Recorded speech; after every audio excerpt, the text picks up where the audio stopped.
la crisis inflacionaria en Alemania. Bueno, algunos de ustedes conocen por qué de casualidad Alemania sufrió esta crisis, o porque hoy Alemania es una gran potencia, ¿no? Ellos tuvieron una gran crisis, pero fue consecuencia por haber perdido en la Primera Guerra Mundial. Entonces, como ellos no fueron victoriosos, tuvieron que pagar una indemnización a los vencedores, entre ellos fue Estados Unidos. Por eso se piensa que Estados Unidos es la gran potencia mundial, por el dinero recibido por Alemania. Esa fue la crisis de Alemania, tener que pagar pues las indemnizaciones de la Primera Guerra Mundial. Bueno, ahora vamos con un suceso cultural en 1925. Franz Kafka publica El proceso. Franz Kafka es un gran escritor muy conocido en la Unión Europea, y en ese año publica El proceso. Es una novela inédita de Franz Kafka, publicada de manera póstuma en 1925, basándose en un manuscrito inconcluso de Kafka. Bueno, en 1933 Hitler es nombrado canciller de Alemania. Pues importantísimo Hitler en la historia de Europa, ¿no? Entonces, investigué sobre la vida de Hitler. Su papá pues no tenía muy buena relación con él, en cambio su mamá como que lo adoraba mucho y hacía que el sufrimiento que le hacía pasar el papá, porque el papá pues no era muy buen papá. Ella como que intentaba aliviar ese dolor y el papá no fue el buen papá.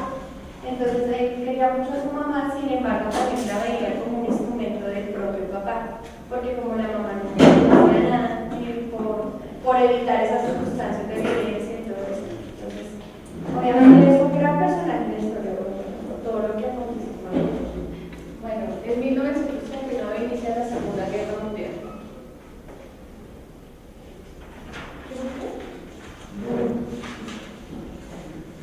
Bueno, entonces en 1939, pues desafortunadamente vuelve a pasar algo no deseado, que es la Segunda Guerra Mundial. Esta vez con algo pues un poquito más feo para la historia, y fue que por única y última vez utilizaron bombas nucleares en Hiroshima y Nagasaki. La Segunda Guerra Mundial fue a nivel de mortandad, fue la más sanguinaria, y por los métodos utilizados pues también fue la más sanguinaria, porque se utilizaban métodos inhumanos, totalmente inhumanos, que con los judíos.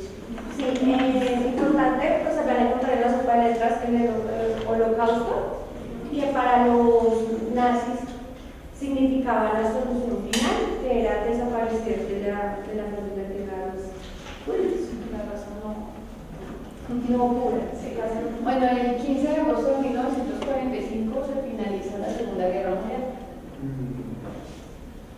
El 25 de abril de 1945 las tropas soviéticas y estadounidenses entraron por vez tropas soviéticas y estadounidenses. La primera en contacto directo, cortando a Alemania que en 2 días, el día de la primera unidad a la segunda, fueron de 69 división de infantería norteamericana y la 58 división de guardia soviética del quinto ejército de las guardias cerca de Torgau. Sobre el río Elba, localizadas donde los soldados de ambas nacionalidades realizan una liberación por hallarse regionalmente tras meses de avanzarse desde puntos opuestos. Contra lo que esperaba fue una prolongada nazi en contacto de ambas tropas, no fue hostia. En la finalización de la Segunda Guerra Mundial, que fue un combate central, se le llamaba la noche de Elba, el día de Elba, o sea, cuando finalizó, se le llamó el día de Elba. Obviamente fue súper duro los enfrentamientos y cayeron las tropas alemanas. También fallece Hitler, se suicida. En 1950 la población mundial asciende a 2.515 millones de personas. Un dato que pusimos también se pueden encontrar en la sopa de letras. 1950 también se celebra el Día de Europa el 9 de mayo. Celebra la paz de la unidad del continente. Sí, el 9 de mayo se celebra la paz unidad del continente. La fecha es el aniversario de la histórica declaración de Robert Schuman, ministro francés de Asuntos Exteriores, pronunció la declaración que lleva a su nombre el 9 de mayo de 1950. Con ella proponía la creación de una comunidad europea de carbón y del acero, cuyos miembros podrían en común la producción del carbón y el acero. Entonces, esto fue prácticamente se pronunció después de él hizo como un discurso y ahí se declaró como el día de la protección de la celebración de la paz. Otro acontecimiento. En 1950, el Convenio Europeo para la Protección de los Derechos Humanos y las Libertades Fundamentales, que adoptó el Consejo de Europa el 4 de mayo de 1950, entró en vigor en 1953. Tiene por objeto proteger los derechos humanos y libertades fundamentales de las personas sometidas a la jurisdicción de los Estados miembros y permite un control judicial del respeto de dichos derechos individuales. Entonces también es un acontecimiento muy importante. Bueno, ahora vamos a hablar de los psicólogos, los grandes psicólogos de la época. Bueno, estos que vamos a ver acá son los principales psicólogos, porque pues, hay muchos escritores y psicólogos de la época que también fueron muy importantes dentro de los aportes. Por ejemplo, Sigmund Freud, como ustedes lo conocen, él nació en Freiberg en 1856 y murió en Londres en 1939. Él era un neurólogo austriaco fundador del psicoanálisis, revolucionó pues, la psicología clínica y estudió en la Facultad de Vienesa. Su familia se trasladó a Viena en 1859. Estudió el caso con su amigo Joseph Breuer, no sé si está dicho bien, sobre el caso de Ana o sobre la histeria. No sé si ustedes habrán escuchado sobre ese caso, que fue como la base de lo de la libre asociación que él hizo sobre cada una de sus terapias. ¿Qué aspecto importante? Pues como ustedes saben, él trabajó muy de la mano con Joseph Breuer, pero pues al final se separaron. Una pregunta, ¿en qué año nombramos en nuestra historia a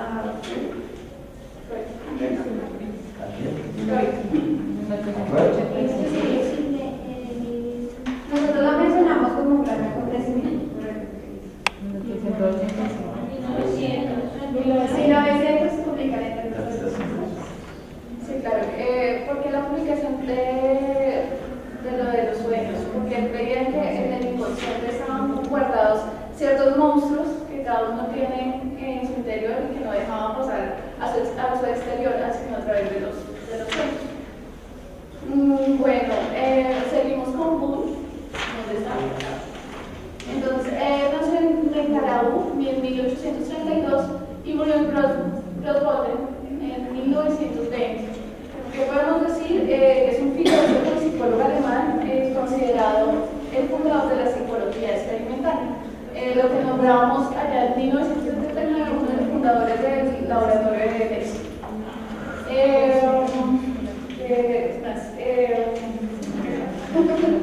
Bueno, vamos con Iván Pavlov, que nació en Riazán en 1949 y murió en San Petersburgo en 1936.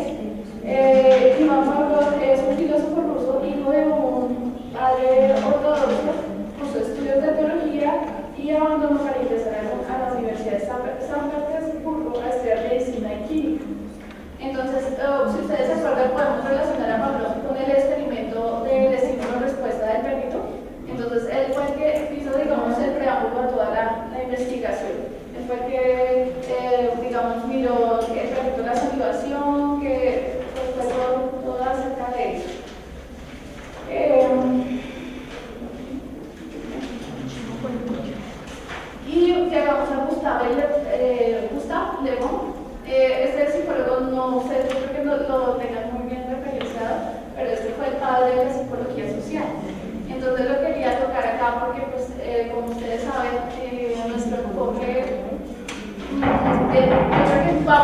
va hacia el área de estar.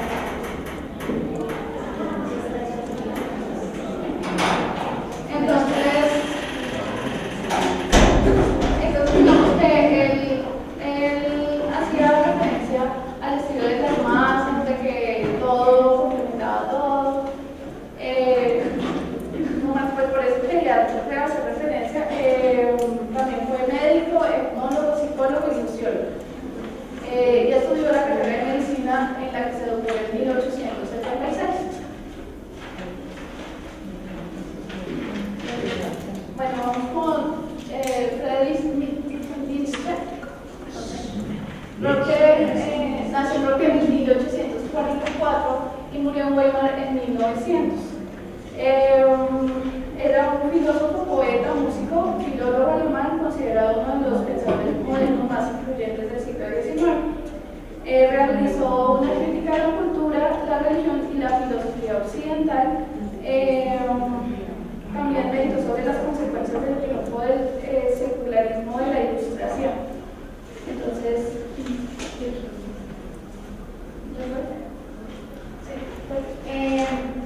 algo que leí de Freud que me pareció interesante fue que duró unos años muy aislado, no solo pues, a nivel personal, sino de su profesión también, por como el escepticismo que tenía la gente sobre las teorías que él sacaba. Entonces les parecía como era incomprendido, entonces siempre estuvo alejado de esos temas. Listo, y ahora vamos con Joseph Breuer, que fue, digamos que trabajó mancomunadamente con Freud y que hizo, digamos, uno de los estudios de psicoanálisis más importantes dentro de lo del inconsciente, si no estoy mal. Él nació en Viena en 1842 y muere también en Viena en 1925. Estudió medicina y fue ayudante de Johann von Oppolzer en el Hospital General. También se habla de la observación del caso de histeria de Hanau para todo lo del inconsciente y demás, la exposición que ya hablamos. Bueno, conclusiones ya generales de la exposición. Primero, el desarrollo de Europa dentro de los años de 1879 a 1950 fue muy importante en el ámbito político por toda lo que pasó sobre las guerras y demás, que influyó también dentro de la estructura de la vida de cada sociedad. También pues, se desarrollaron muchas cosas científicas a través del tiempo, por ejemplo, pues, lo de las ondas de radio, la emisión de la primera emisión de la radio, la creación de los del primer laboratorio de psicología experimental y demás. También nosotros intentamos buscar sobre los aspectos de las familias. No encontramos información muy detallada, pero sí se hablaba de que las familias eran numerosas. Entonces es un dato que queríamos traer acá. Importante las imágenes que pegamos son imágenes que escogimos pues, con mucha dedicación. Por lo menos esta fue la primera fotografía que se tomó después de la Primera Guerra Mundial. Entonces ahí se mostraba la desolación, como la depresión en la que había quedado el mundo. Recordemos que las guerras no solo dañaron socialmente a Europa, sino que económicamente hubieron repercusiones como les estaba hablando ustedes. También gracias a esas guerras se afianzaron las potencias mundiales que hoy en día pues, es Estados Unidos. Entonces, de todos estos sucesos también dependen muchísimas más cosas del mundo entero. A nivel de religión, por ahí está el Mambita, por allá. Sí.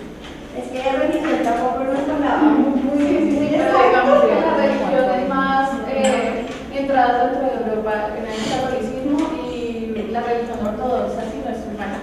Eran la mayoría de población. La mayoría eran católicos, judíos, pues no. Acá tenemos los colores, no sé si los puedan alcanzar a ver todos. Este mapa pues intentó recopilar de esa época, no sé qué tan anciano sea. Entonces, los católicos son como el color verde, los protestantes son el color anaranjado, los ortodoxos el color azul y los musulmanes el color rojo. ¿Listo? Entonces, queríamos mostrar que toda la línea tiene que ver pues, con el desarrollo de diferentes habilidades que nos permitieron decidieron, digamos, entrar más al estudio del ser humano, por ejemplo, en la Segunda Guerra Mundial, donde pues, hubo, como ustedes saben, muchos experimentos o muchas cosas con bombas nucleares y demás. Entonces fue un desarrollo científico interesante también. Muchas gracias. Una pregunta. ¿Alguna pregunta sobre la exposición? Yo, lo de la humanista que no me quedó claro. ¿Lo de qué? Humanista. Humanista. Usted dijo que en Ayestán era como social. No. Es que, digamos que acá en este Gustavo León, no sé qué enfoque tenía, pero sé que en Alemania surgió la escuela de Stalin y después la humanista posteriormente, pero eso fue después.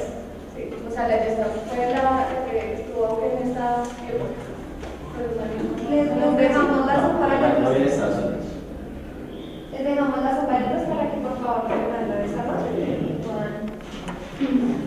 Bueno, muchas gracias.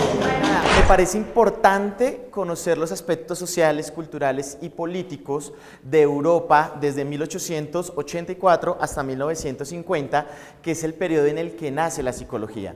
Yo creería, y un poco conectándome a lo que decía el grupo, yo creo que es un siglo, ¿no? Casi un siglo, desde el 84 hasta el 50, que es un siglo de alemanes y judíos.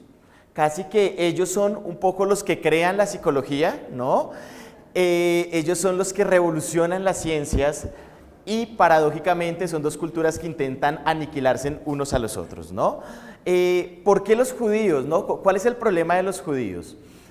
Los judíos históricamente han sido una raza muy particular. Yo los llamaría, son los grandes negociantes de la historia. ¿Y qué pasa con ellos? Ellos llegan a Alemania inicialmente, yo creo que ustedes ya han escuchado la historia, ellos llegan a Alemania, inicialmente es una población muy pequeña y entonces los alemanes los reciben de forma, digamos, más o menos grata porque es un grupo pequeño y de un momento a otro estos judíos empiezan a crecer en número en Alemania y empiezan a abarcar todos los mejores cargos y en algún momento Alemania dice, no hay plata para los alemanes se nos están muriendo y estos judíos que en Alemania son los que mejor viven. Entonces nos vamos a inventar una cosa y es donde sale la idea del superhombre, ¿no? Y es un poco la idea de exterminar a los judíos, por eso tenía un componente económico. Les voy a contar una cosa de los judíos que es muy, muy interesante. Cuando uno tiene la posibilidad de salir a viajar, ¿no? Digamos yo que cuando uno tiene la posibilidad de salir a viajar, sobre todo en algunas regiones de Europa, uno llega y cuando uno llega a algunas regiones de Europa y uno dice que uno es judío o que uno es colombiano, la gente queda aterrada porque somos dos culturas tremendamente, yo creo que somos muy hábiles mentalmente, ¿no? Hay regiones de Europa donde somos muy bien recibidos los colombianos y los judíos en la medida de que yo creo que somos unos muy buenos negociantes, ¿no? Mientras un europeo va, uno ya fue y volvió, uno no se deja morir, uno es tremendamente recursivo y los judíos son así. Yo me acuerdo de varias anécdotas de pequeño. Yo no sé si ustedes se acuerdan, eso tiene un nombre pero ahorita se me escapa. Yo me acuerdo cuando yo era muy pequeño, habían unos, ¿cómo se les decía? Se les decía los turcos, ¿no se acuerdan un poco los turcos?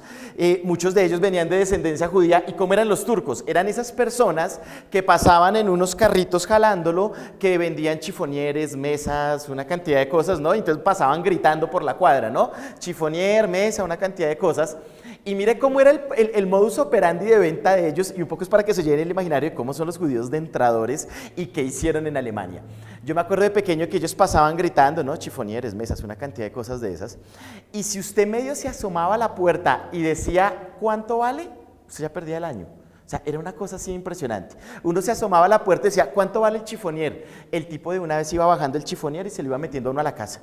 Y uno llegaba y le decía, pero es que no tengo plata para comprarlo. Y el turco le decía a uno, ¿le estoy cobrando?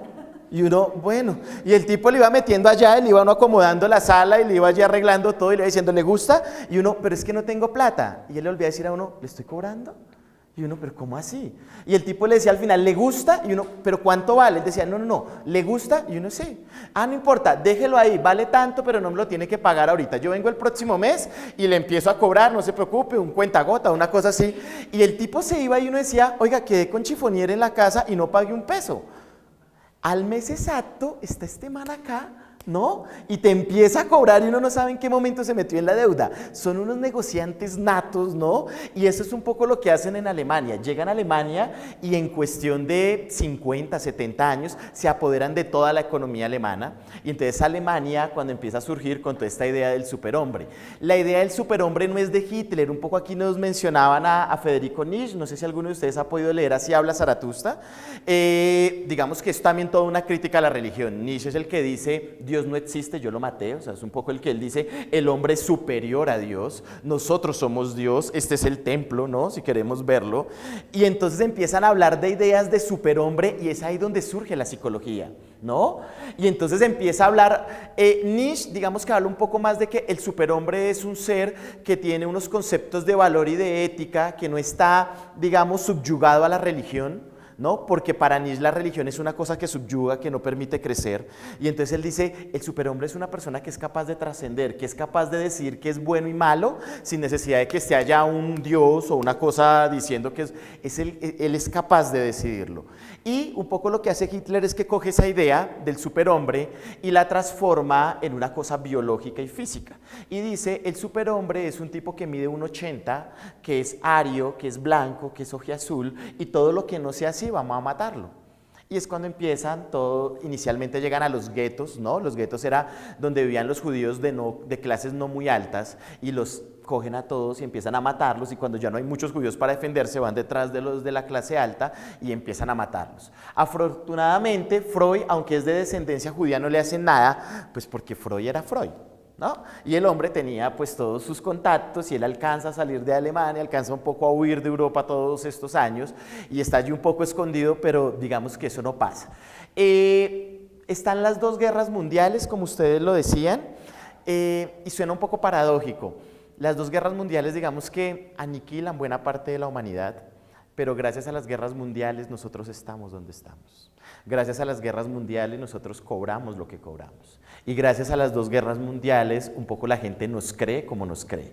Porque fue en las guerras mundiales donde los psicólogos, o sea, antes los psicólogos no éramos mucho. La gente no nos creía. De hecho, no se sabía qué hacía el psicólogo en la sociedad, ¿no? O sea, realmente usted qué hace ahí, ¿no? Es en las dos guerras mundiales, inicialmente entramos haciendo procesos de selección. Pues piensen ustedes, guerra mundial, cogen a todo el mundo y todo el mundo tiene, aquí todos los varones mayores de 16 años sirven para la guerra. Y entonces teníamos allí contingentes de 500 personas. Y entonces, ¿a quién ponemos de capitán? ¿A quién ponemos de teniente? ¿A quién ponemos en la primera línea para que lo maten?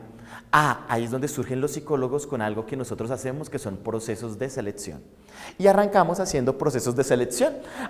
Nos inventamos las primeras pruebas de personalidad y entonces aplicábamos pruebas y decíamos, usted tiene un nivel de liderazgo alto, usted no se vaya en la primera línea porque no lo pueden matar, usted se queda dirigiendo, ¿no? Usted es más una personalidad operativa, puede pasar allá, ¿no? Entonces empezamos con los procesos de selección y después de la guerra vienen todos estos síndromes síndrome de estrés postraumático, encontramos todos estos veteranos de guerra con procesos de depresión, de alcoholismo, de drogadicción, y viene la psicología nuevamente a rescatar y tratar de rehabilitar toda esa gente.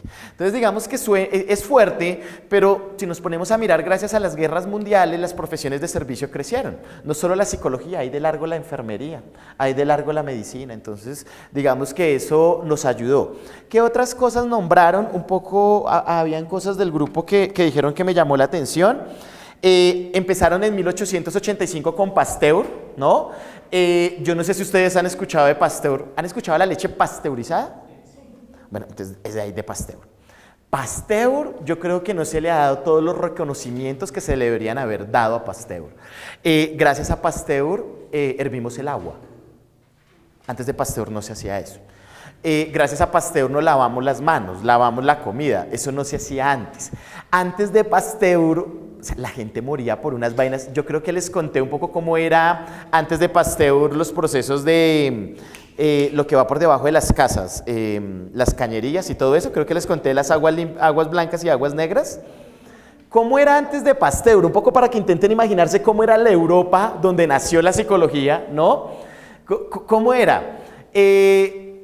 estaban creando los primeros drenajes en las ciudades. París más o menos es como a 1900 que moderniza todo el alcantarillado, no es drenaje, son todos los alcantarillados, pero hacia 1884, 1875 no había muy buenos alcantarillados. O sea, ¿qué es un alcantarillado? Piense cuando usted va al baño y descarga allí, ¿no? Y uno no entiende qué pasa allá, pero ¿cómo se elimina todo eso? ¿No? ¿Eso a dónde va a parar? En 1875 no existían alcantarillados. Uno pronto no alcanza a dimensionar el poder político y social que tiene un alcantarillado, ¿no? ¿Qué pasaba en 1875, incluso mucho antes, 1800? Era una costumbre europea y era que las personas hacían sus necesidades en unos baldes, ¿no? Y eso lo tiraban a la calle. Porque no había concepción de que haya infección, no había concepción de que eso podía matar a alguien. Y entonces habían unas normas sociales. ¿Cuáles eran las normas sociales? Si lo que yo hice fue orín, ¿no? Entonces, y vivo, pensemos en una casa de 1800 de 2, 3 pisos, entonces lo voy a botar a la calle y había una norma social y era que yo antes de botarlo gritaba. Entonces yo gritaba aguas blancas y el que iba caminando, entonces yo soy un transeúnte, voy caminando y escucho que dicen aguas blancas, pues yo doy un pasito porque sé que va a caer y me va a salpicar. Pero si lo que yo no hice fue orín, sino heces fecales, entonces la norma social es aguas negras. Entonces, si yo soy transeúnte y voy caminando por Europa de 1800, entonces si escuchaba aguas negras, entonces doy 2 o 3 pasos, pues porque va y me salpica y eso ya es más fregado, ¿no? Y imagínense en vivir así, imagínense en los hedores de Europa, imagínense, la gente se moría, la expectativa de vida, alcanzaron a vivir expectativas de vida, 50, 60 años, digamos que era una expectativa de vida. Europa, ¿no? No hablemos de América, que nos moríamos un poco más rápido. No había unas expectativas de vida, digamos, muy altas, y era por todo eso. Y es gracias a Pasteur, ¿no? El que empieza a decir, oiga, toca hervir el agua. Todas estas heces no se pueden botar, hay que mirar cómo hacemos porque eso está matando a la gente. Entonces, mire toda la revolución y es ahí donde nace la psicología. Entonces, mire todos estos contextos, es un momento histórico, la psicología nace en un momento histórico donde la humanidad se está modernizando, ¿no? Estamos no solo creando el Titanic, pero digamos que el Titanic refleja toda la arquitectura de la época. Es un momento donde el ser humano se está volviendo realmente la especie dominante del planeta, ¿no? Se está destacando, está haciendo una cantidad de cosas y a la vez nos estamos modernizando en guerras, en todo ese tipo de cosas. Entonces, desde ahí toca entenderlo. ¿Qué más dijeron ustedes que me llamó la atención? Es un momento histórico fuertísimo para las mujeres, ¿no? Las mujeres empiezan a poder trabajar, tienen ese derecho. A Norteamérica se demoran un poco más de 50 años y aquí a Colombia se demoran casi 70 años. O sea, la revolución que empezó allá, a ustedes las tocó 70 años después, ¿no? Como en el 70 más o menos, es que empezamos a entender cómo era esto. O sea, a principios de 1800, imagínense cómo era la cosa con ustedes mujeres. De hecho, si ustedes ven acá, ven fotos de mujeres. No, esto era un patriarcado, el conocimiento estaba en los hombres. A principios de 1800 se creía que ustedes no tenían alma, ¿no? Que ustedes solo servían para procrear, que la forma de enseñarles era golpeándolas. Bueno, no han cambiado algunas prácticas, ¿no? Pero eso era la forma de ustedes. Así se concebía la mujer, ¿no? Imagínense lo difícil que era ser mujer. Lo difícil, digamos que ahorita uno tiene la posibilidad de no quiero ser mamá. Hay un mito social que toca ser mamá para realizarse. Yo creo que eso es un mito social. Hay unas que no tienen hijos y viven mucho mejor que... Pero usted ahorita tiene la oportunidad. Lo que pasa es que uno lo ve y no le parece. Hace 1875 usted no tenía la oportunidad, usted no iba a estudiar, el que usted estuviera acá era casi que una herejía, eso no se podía, la mujer no podía aprender. Si yo salía, si una de ustedes era mi pareja, usted no podía caminar al lado mío, usted tenía que caminar 2 pasos atrás. De hecho, no sé si lo alcanzaron a ver, yo lo alcancé a ver con mis abuelos. Cuando yo salía con mi abuelo, mi abuela no podía caminar al lado. Yo cuando tenía 5 o 6 años salía, mi abuela y yo caminábamos un pasito atrás, porque venimos de una cultura un tanto todavía patriarcal. Eso era lo común en 1875. Entonces, mire todas esas revoluciones. Las primeras mujeres, Ana Freud, o sea, Ana Freud es Ana Freud porque es hija de Freud, pero no todas las mujeres tuvieron esa posibilidad. Melanie Klein, que crea la teoría del pecho bueno y del pecho malo, que dice que la personalidad se empieza a crear desde que yo le doy pecho a mi hijo. Porque, no sé si ustedes saben, los niños toman de los dos pechos, pero hay un pecho que prefieren un poco más que el otro y desde ahí crea. Pero para que esta mujer pueda hablar de todo esto, le tocó matarse con medio mundo. Es ahí donde empieza a crearse la psicología, en un contexto tremendamente patriarcal, donde los hombres son los que tienen el conocimiento. Y ahí arrancamos. ¿Qué más les? No, un poco quisiera dejarlo ahí. Y vemos pues algunos autores, obviamente Freud, con su texto de la interpretación de los sueños. Se los voy a explicar en 15 días qué era la interpretación de los sueños, porque siempre hemos creído que interpretación de los sueños es el libro que nos venden en el bus, que vale 2.000 pesos, que dice que si usted sueña con, ¿qué? Que si se sueña de blanco es que alguien se le va a morir, o si sueña con dientes es plata. Eso no es interpretación de los sueños. Freud dijo un poco que los sueños son monstruos, pero al final del libro incluso dice que uno con los sueños uno cierra procesos. O sea, si usted no soñara es una vaina. Y en 15 días les voy a contar incluso algunos casos particulares de cómo los sueños en mí me han cerrado procesos. Es un proceso inconsciente sin precedentes. Eso es, Freud estudia la cocaína. Antes de que la cocaína fuera una cosa ilegal, él la practica, él la estudia y la consume algún tiempo incluso. Encontramos a Nietzsche, ¿no? Con todo de Dios no existe, yo lo maté. Está Gun, tenemos a Pavlov, ya lo decían ustedes. Bueno, tenemos allí una cantidad de hombres, un poco de la psicología, y es entender cómo la psicología se volvió una cosa patriarcal. Y cuando veamos aquí en Colombia también vamos, o sea, creo que mujeres, ustedes están llamadas a hacer también una revolución en la psicología. Creo que todavía no se ha hecho ese cambio de género, eso todavía sigue siendo una cosa, aunque si ustedes ven, hay más mujeres. Uno empieza a ver a los padres, y es que no hay muchas madres en psicología, son padres, nosotros venimos, es de una cosa patriarcal. Entonces, ¿cuál es la posición también? ¿Cómo se empoderan las mujeres y qué han tenido que hacer las mujeres para ubicarse en los puestos que se han ubicado en psicología? Bien, no sé si tienen alguna otra pregunta, digamos que este es como el análisis histórico de donde nació la psicología. ¿Alguna otra pregunta? ¿Más o menos queda claro en dónde nos movemos en Europa? Sí. Son los dos judíos, Ana Frank y Víctor Frank. Ah, bueno. Gracias un poco por eso. En la Segunda Guerra Mundial, pues sale el padre de la logoterapia, Víctor Frank, ¿no? ¿Quién es? Creo que ya hemos hablado de Víctor Frank, ¿no? ¿Quién es Víctor Frank? O sea, yo creo que Víctor Frank es el sinónimo de la resiliencia. ¿Qué es? Es un chino que fue el último hijo de otros, creo que él tenía 5 hermanos, él fue el último. Los papás eran de clase media y los papás le pagaron estudio a todos los hijos, pero cuando nació Víctor Frank dijeron, hermano, ya no hay, o sea, nosotros ya nos hemos matado toda la vida para pagarle estudio a los otros 5, pues a su merced le tocó no estudiar.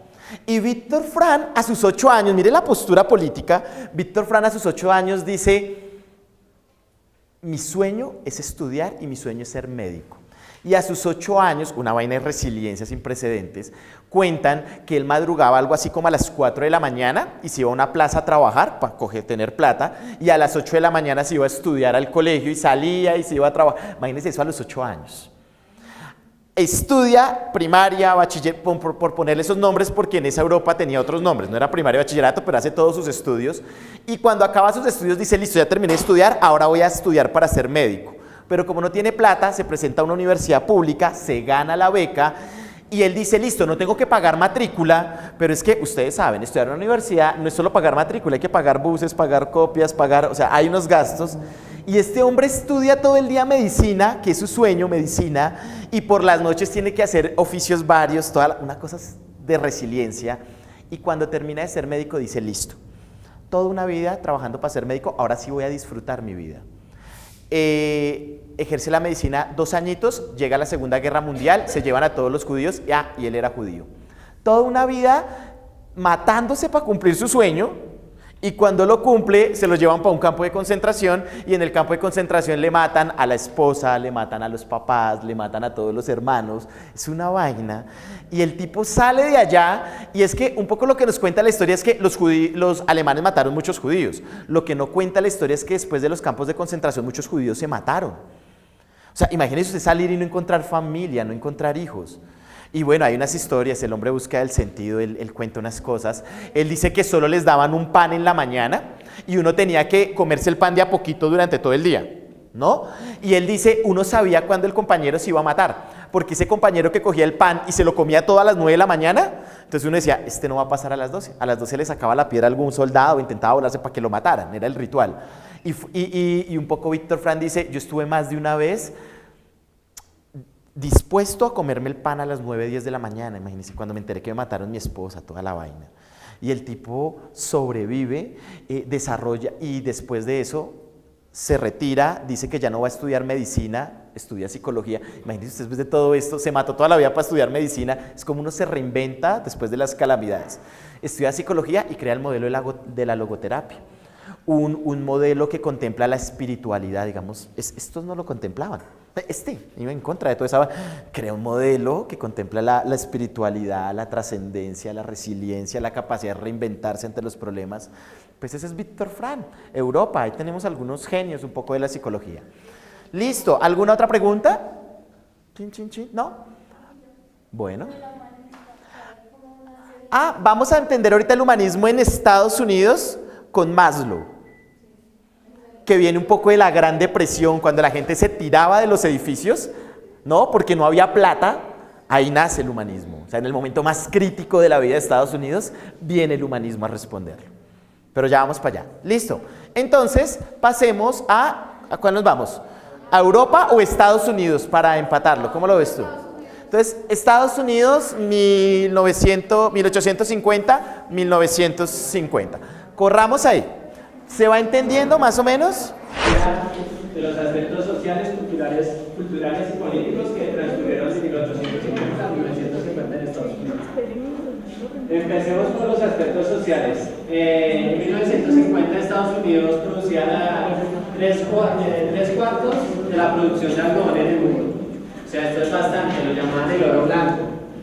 Los encargados de producir, de encargar de volverlo hilo eran los negros, aunque hace 20 años en otros países ya se había abolido la esclavitud, en Estados Unidos todavía se presentaba.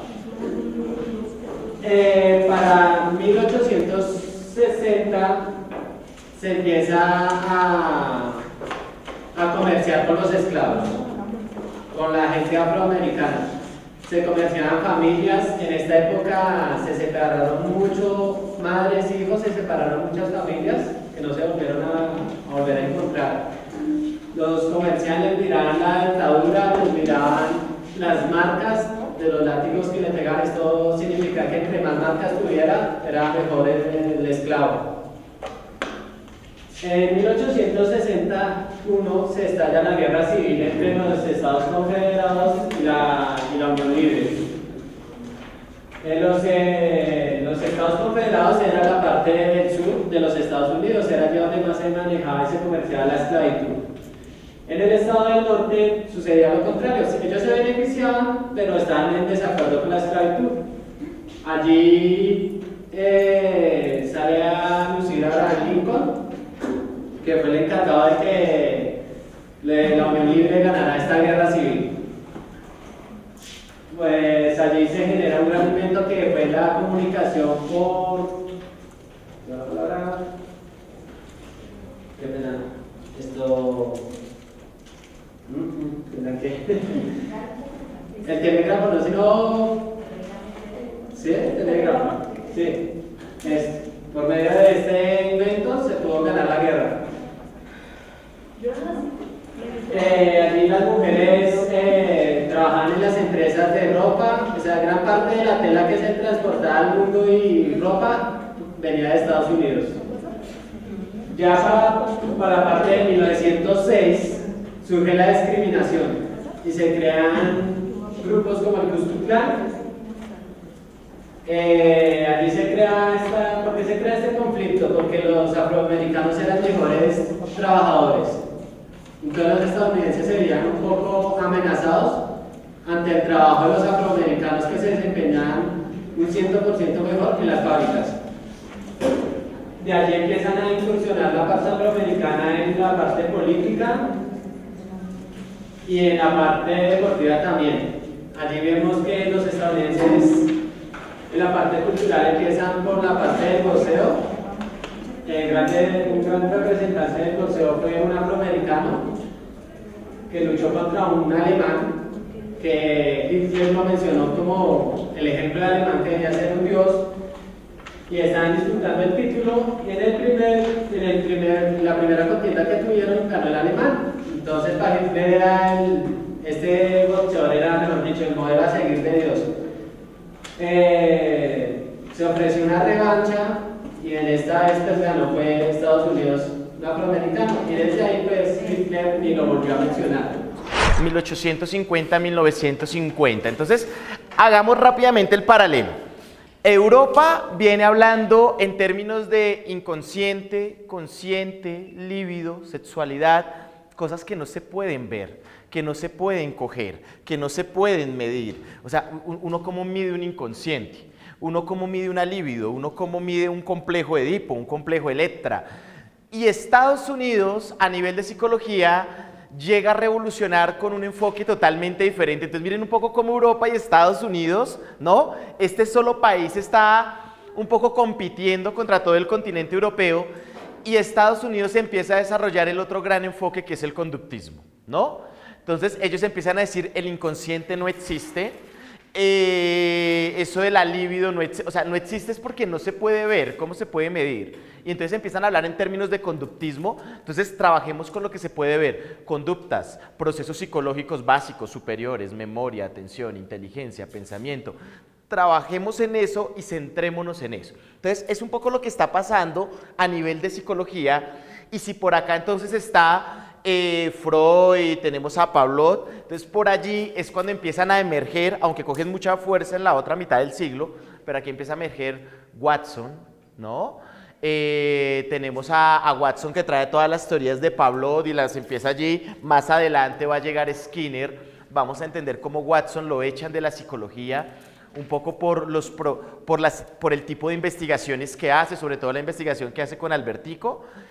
La veremos cuando lleguemos a conductismo. Lo sacan y son psicólogos que llegan a la publicidad y empiezan a hacer una cantidad de cosas. ¿Qué más vemos? Es un momento histórico donde las minorías están luchando. Por este lado, Alemania está tratando de acabar a los judíos, y por el otro lado, en Estados Unidos, los blancos, los arios, están tratando de acabar a los negros. Y aparecen entonces las prácticas sociales, como se llama allá el Ku Klux Klan, o mucho más, son incluso políticas de Estado, como el apartheid.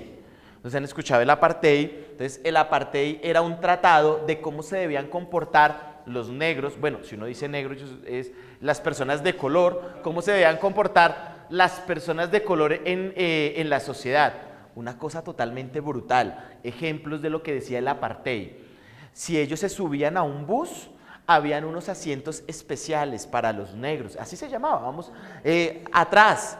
Pero otra cosa, tú podías ser una mujer negra embarazada, yo, un hombre de edad media, normal, yo me subo, y si yo soy blanco, ojo azul, tú te tienes que parar y darme la silla. O sea, es un poco lo que pasa en Transmilenio, pero ahora es como al revés. En el momento del apartheid, el blanco tenía derecho sobre la silla. O sea, imagínense nomás esto en el transporte público. Así era un poco el apartheid, y lo que le decía un poco a la raza negra, un poco cómo debía comportarse. Entonces encontramos eso.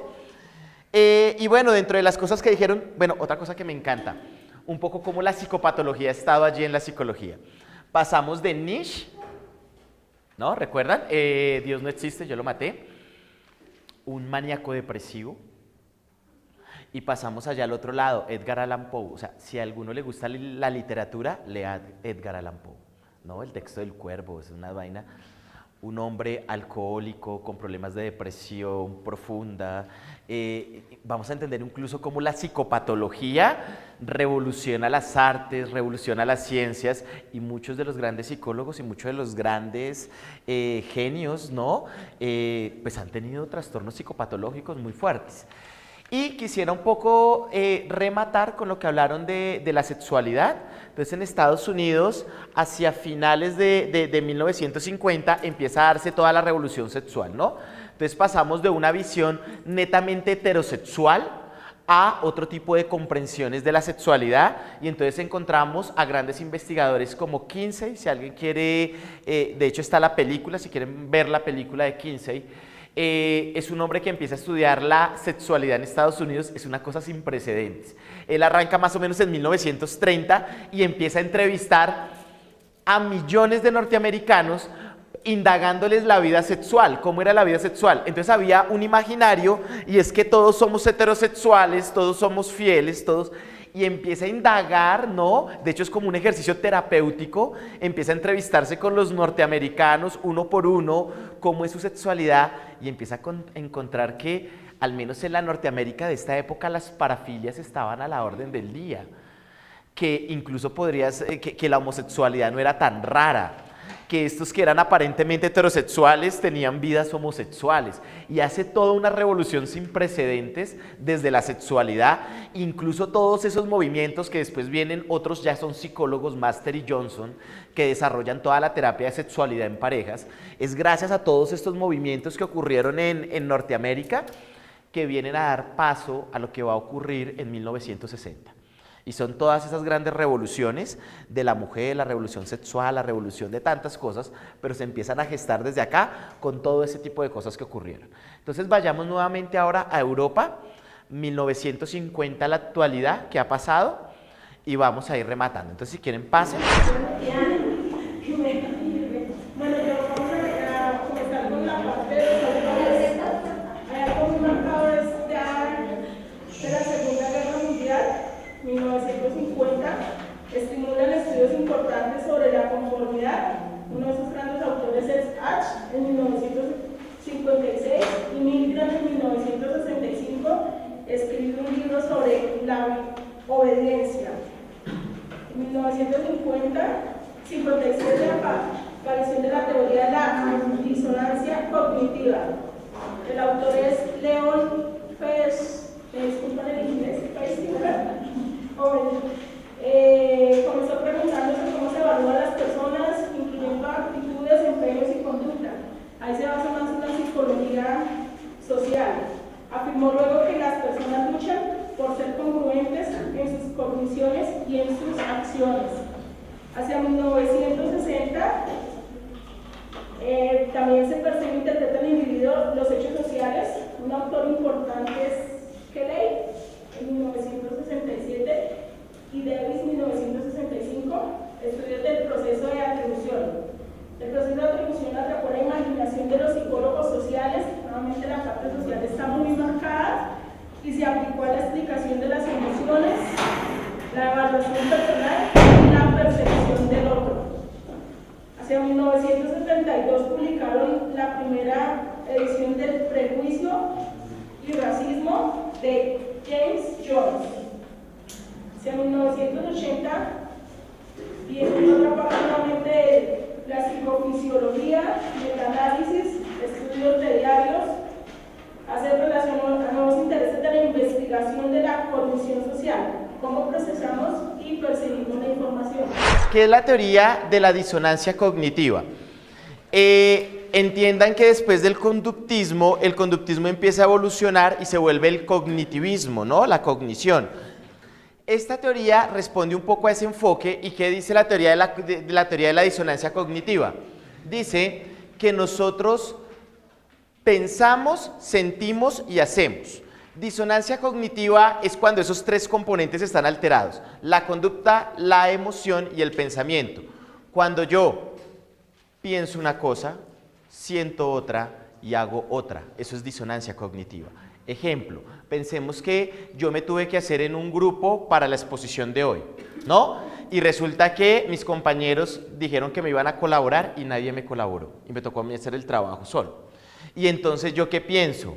Oiga, me tocó a mí el trabajo solo, son unos aprovechados, se pasan conmigo. ¿Qué siento? Rabia, me da mal genio.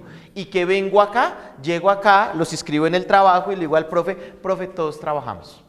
Entonces, ¿sí ve? Siento una cosa, pienso otra y hago otra. O sea, no soy coherente con la forma como hago. Eso es disonancia cognitiva. Cuando mi pareja me es infiel, ¿no? Entonces, ¿yo qué siento? Uy, Para mí la infidelidad es una vaina que no se negocia, yo no voy con esto, ¿qué siento? Tristeza, frustración. ¿Y qué le digo? Está bien, démonos otra oportunidad. Entonces, pienso, siento y hago otro. Entonces, esa es la teoría de la disonancia cognitiva y es del enfoque cognitivo-conductual. Europa 1950 al 2013 viene toda la revolución de la neuropsicología. Entonces ya empezamos a traer todos los avances tecnológicos para entender al ser humano, toda la revolución del genoma. Empezamos a entender cómo somos seres únicos y particulares en el universo, que no somos iguales a todos. Entonces digamos que son las grandes revoluciones europeas. Viene todo el origen de las tribus urbanas. Bueno, inician muchas en Estados Unidos, pero encontramos aquí toda la revolución y encontramos toda la revolución en educación que empieza muy fuerte en Europa. Entonces pasamos de decir, atención, antes de 1950 en Europa que era analfabeta. Analfabeta era el que no sabía leer y escribir. Estamos diciendo que en Europa la concepción de analfabeta desde hace 20 o 30 años es analfabeta es el que no sabe un segundo idioma y no sabe manejar sistemas. Es toda una revolución, una comprensión de la educación diferente. Profe, de pronto algo que se me viene ahorita a la mente, más o menos para 1850 en Prusia fue donde se creó el sistema educativo, pero se creó con el fin de crear la parte obrera de la sociedad. El adiestramiento por timbre y todo esto que decían las clases. Bueno, es que no tenemos tiempo, pero interesante, digamos, ver todo el tema de la revolución industrial y el impacto que tuvo en la psicología y el impacto que tuvo en la educación. Venga, no es gratis que ustedes vengan al colegio y se sienten en filitas. ¿Se dieron cuenta cómo estaban al principio? ¿Por qué se sientan en filitas y no se sientan así? ¿Por qué si ustedes tienen hijos los mandan al jardín y los sientan así? Eso fue una concepción de la revolución industrial. En la revolución industrial se crean las fábricas y las fábricas, ¿qué le dicen a los colegios? Las fábricas les dicen, necesito que usted me eduque a los niños para que cuando salgan lleguen a trabajar a las fábricas, es decir, entrénemelos. Entonces necesito que los colegios vengan por filitas, porque es que cuando uno llega a la fábrica, así se mueve una fábrica en Europa de 1900, ¿cómo es? Se organizan en filas y aquí adelante se hace el jefe del piso, ¿no? Y está mirando, entonces ubíquemelos así, los niños los empiezan a ubicar de esa forma. El concepto de uniformes, gracias a la revolución industrial y un poco lo que ocurre en Europa, las empresas le dicen a los colegios, necesito que a los niños me les pongan uniformes, para que cuando lleguen a trabajar a las empresas no se pongan de mal genios cuando los tengamos que uniformar. Toda la concepción que hay de eso, ¿no? Lo chistoso es que ahorita nos siguen educando como si fuera la revolución industrial, cuando no hay fábricas para trabajar, cuando no hay empleo, pero nos siguen educando con filitas, con uniformes, cuando la cosmovisión social cambió, pero es todo lo que ocurrió un poco en la revolución industrial. ¿Listo? Vamos a ver ahora Norteamérica, 1950, la actualidad. Listo.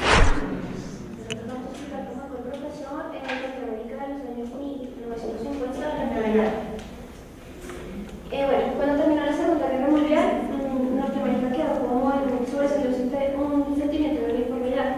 Se llamó conformismo.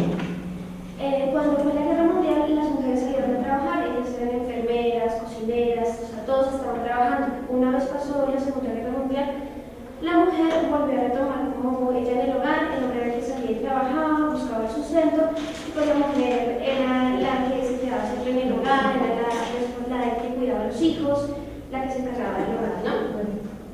Entonces, bueno, ya llegan los años 70, es cuando se realiza pues la revolución femenina, las mujeres quieren salir a trabajar, ellas quieren ser profesionales, quieren ser exitosas, que no son patriarcado como siempre es el profesor.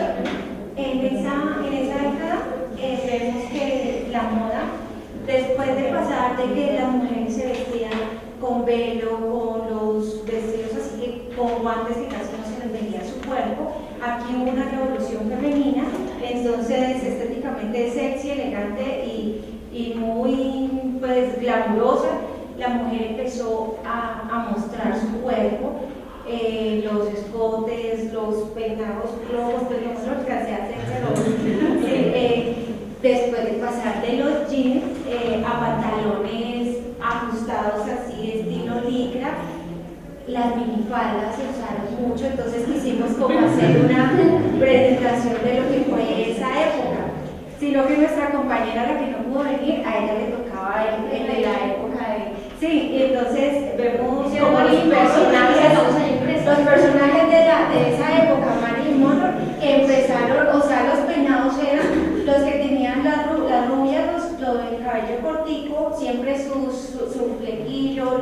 lado, y los que tenían el cabello largo siempre se hacían así, digamos, esos peinados extravagantes y sus moños ahí todos raros, pero era la sensación de ese entonces. Usted se mete a internet, se va a Wikipedia y averigua si lo que yo le estoy diciendo es verdad o no.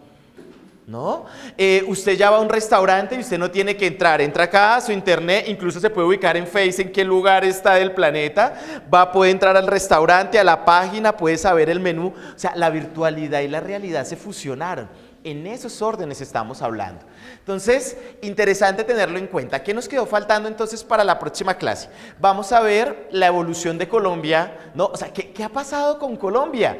O sea, venimos hablando de guerras mundiales, venimos hablando de todos los procesos de revolución sexual, todo este tipo de revoluciones. Vamos a ver qué ha pasado en Colombia, cómo ha sido la psicología en Colombia y vamos a terminar hablando de cómo está la psicología ahora, cuántos enfoques hay, cuántas universidades hay, cómo nos movemos los psicólogos y ojalá podamos resolver la pregunta, ¿y los psicólogos de la Uniminuto de qué somos? O sea, de todo este maraña de cosas que han ocurrido en el mundo, nosotros ¿a qué enfoque le apostamos? O sea, ¿será que nosotros somos más William James, somos más Piaget, somos más Freud o somos más Vygotsky, que no lo hablamos hoy, que es Europa de la época que les tocó a ustedes? Bueno, ¿quién vendremos siendo? Ojalá lo podamos resolver. Entonces, en ese orden de ideas, las tareas para dentro de 8 días, en 8 días no venimos, ¿sí sabían?